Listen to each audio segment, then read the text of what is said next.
शादी करके मैं बहुत ही ज़्यादा अपने ससुराल बहुत ही ज़्यादा अरमान लेकर आई थी कि मेरी शादी होगी, मुझे सब इज़्ज़त देंगे और मैं एक नई शुरुआत करूँगी। पर ऐसा कुछ नहीं हुआ, क्योंकि मेरी किस्मत में कुछ और ही लिखा हुआ था। मुझे ताने मिलने लगे और बहुत ज़्यादा ज़लील होने लगी मैं।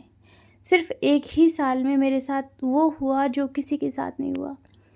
क्योंकि सब ने मुझे ये साबित कर दिया था कि मैं कभी माँ नहीं बन सकती। इसी बात पर मुझे मेरे ख़ानदान वाले, मेरी सास-ससुर और मेरे ख़ुद के पति ने भी मुझे ये एहसास दिला दिया कि मैं कभी माँ नहीं बन सकती। मेरी सास मुझे बार-बार ताना मारती और बोलती कि मैंने कहाँ से तुम्हारे साथ अपने बेटे की शादी कर दी। अच्छा होता कि मैं कभी अपने बेटे की तुमसे शादी नहीं करती, मैं अगर इधर-उधर कर देती तो आज मेरे हाथ में मेरे पोते होते, जो कि मुझे खुशी होती, मेरे जीने का सहारा होते, बुढ़ापा की मेरा सहारा होते, और मैंने तुमसे शादी करके अपने लड़के की किस्मत फोड़ दी। कोई भी औरत होगी ये सुनकर, जब किसी को भी ये सुनना पड़ेगा तो उसके दिल में क्या गुज़रेगी, ये सिर्फ़ वही बता सकता है जिसके बच्चे नहीं हो सकते। क्योंकि बहुत ही ज़्यादा ये वो सिचुएशन होती है कि शायद ही कोई अच्छे से इसमें जी पाता हो। मैंने ये परेशानी बहुत ही ज़्यादा फ़ेस की थी और बहुत ज़्यादा मुझे बुरा लगता। सब मुझे बार-बार ये ताना देकर एहसास दिलाते कि तुम कभी माँ नहीं बन सकती। हालाँकि ज़्यादा टाइम नहीं हुआ था, मुझे सिर्फ़ 1 ही साल हुआ था तब भी। इसी तरह से मैं बहुत ज़्यादा परेशान रहती, मेरी बीच में बहुत ज़्यादा तबीयत ख़राब हो गई क्योंकि इन लोग ने मुझे बहुत ज़्यादा ताना मारा, बहुत ज़लील किया, तो मैं डिप्रेशन में आ गई। फिर मैंने अपनी बहन को मुझे कुछ दिनों के लिए बुला लिया कि थोड़ा-सा आ जाना, मेरी थोड़ी हेल्प हो जाएगी। तो मेरी जब बहन आई तो मेरे श शौहर के दिमाग में कुछ और ही पकने लगा खिचड़ी, और उसमें मेरी सास भी शामिल थी। तो मेरी सास ने 1 महीने के बाद मुझसे बोला कि मैंने एक फ़ैसला लिया है, या फिर तुम मेरे बेटे को छोड़ दो या फिर तुम अपनी बहन की मेरे बेटे के साथ शादी करा दो। इतना सुनना ही था कि मेरे सुनते ही मैं अंदर से टूट चुकी थी कि ये कैसा सवाल कर दिया। क्या इतनी भी मेरे अंदर कमी थी कि मुझे अपनी बहन की ही अपने पति से शादी करानी पड़े। ये बहुत ही ज़्यादा शर्म की बात थी और बहुत ही ज़्यादा दुःख की बात थी। बोला कि तुम अपने घर में इस मैटर में बात करो, नहीं तो हम लोग करेंगे, नहीं तो तुम अपनी बहन के साथ ही अपने मायके वापस चले जाना और फिर दोबारा इस घर में मुड़कर नहीं आना।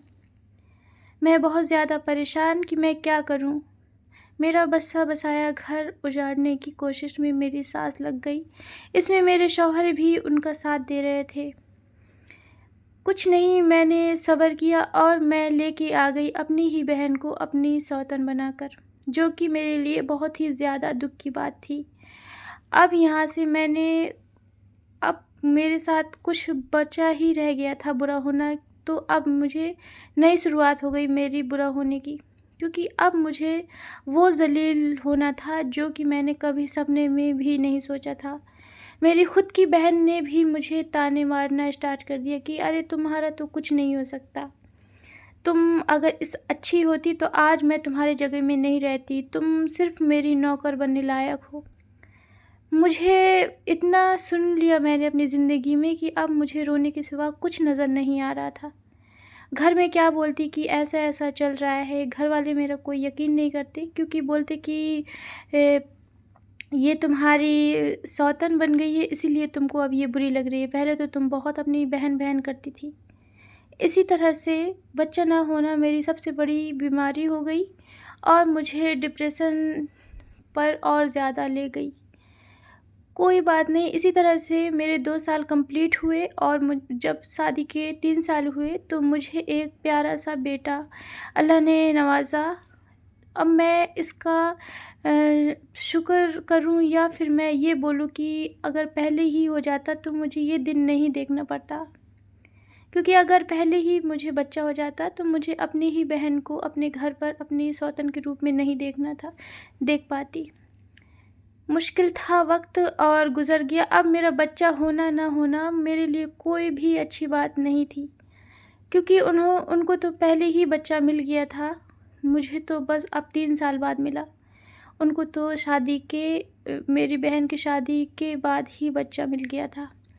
ये बहुत बुरा मेरे साथ हुआ, पर अब मैं इसके बारे में किसी के साथ भी ये बात शेयर नहीं कर सकती थी कि मैंने क्या खोया है और क्या पाया है। मैं खुश तो बहुत होती अपने बच्चे को देखकर, बहुत मुझे पर गम भी बहुत होता कि अगर थोड़े जल्दी और हो जाता मेरा बच्चा तो मुझे इस दिन को कभी देखने की ज़रूरत नहीं पड़ती और मेरी बहन दिन ब दिन मुझसे ज़बान लड़ाती और मेरे शौहर को अपने साइड कर ली, सास भी उसी के साथ, और मैं एकदम तन्हा हो गई। मेरे साथ कोई भी नहीं था और मैं और मेरा छोटा-सा बेटा, हम 2 अकेले हो गए और वो 2 सब अलग हो गए। मुझे बस जीने भर का एक रूम दे दिया और वो सब अकेले रहती, मैं मौज मस्ती करती और मैं चुपचाप एक नौकर की ज़िंदगी जीने लगी अपने ही घर पर। ये मेरे लिए बहुत बुरी बात थी, पर मैं इसमें भी अल्लाह का शुक्र करके वक्त बीतता गया और मैं इसी तरह मेरा बेटा आज पूरा 4 साल का हो गया और बस दिन बीता, मेरी ज़िंदगी बीती और बीतते बीतते मुझे कहाँ से कहाँ लेके आ गई, मैंने सपने में भी नहीं सोचा था। जो मैंने कल सपने कुछ और देखे थे, आज वो हकीकत में कुछ और बदल रहे हैं। बहन मेरी एक ज़माने में मेरी जान होया करती थी, आज वो मेरी सौतन होया करती है। धीरे धीरे वक्त के साथ साथ हालात बदल गए, हालात के साथ जज्बात बदल गए, जज्बात के साथ फ़ैसले बदल गए और फ़ैसलों के साथ अपने भी बदल गए और अपने के साथ अब हम भी बदल गए। देखते देखते ये ज़माना भी बदल गया और बस हम वहीं के वहीं थे।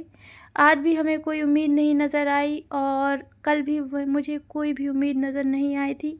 शौहर भी मेरी बहन के साइड रहते और मुझसे कोई ताल्लुकात नहीं रखते। इसी तरह से मेरी ज़िंदगी बद से बदतर होती जा रही थी और मुझे कुछ समझ में नहीं आ रहा था कि मैं आगे चलकर क्या करूं। मेरा क्या फ़ैसला होना चाहिए था कि मैं अपने शौहर को छोड़ देना चाहिए मुझे, या फिर मैंने अपनी बहन को लाकर ये गलती की, आज भी मुझे समझ में नहीं आया। और इसी तरह वक्त बहुत ज़्यादा निकल गया और मैं आज भी अकेले ही रह गई।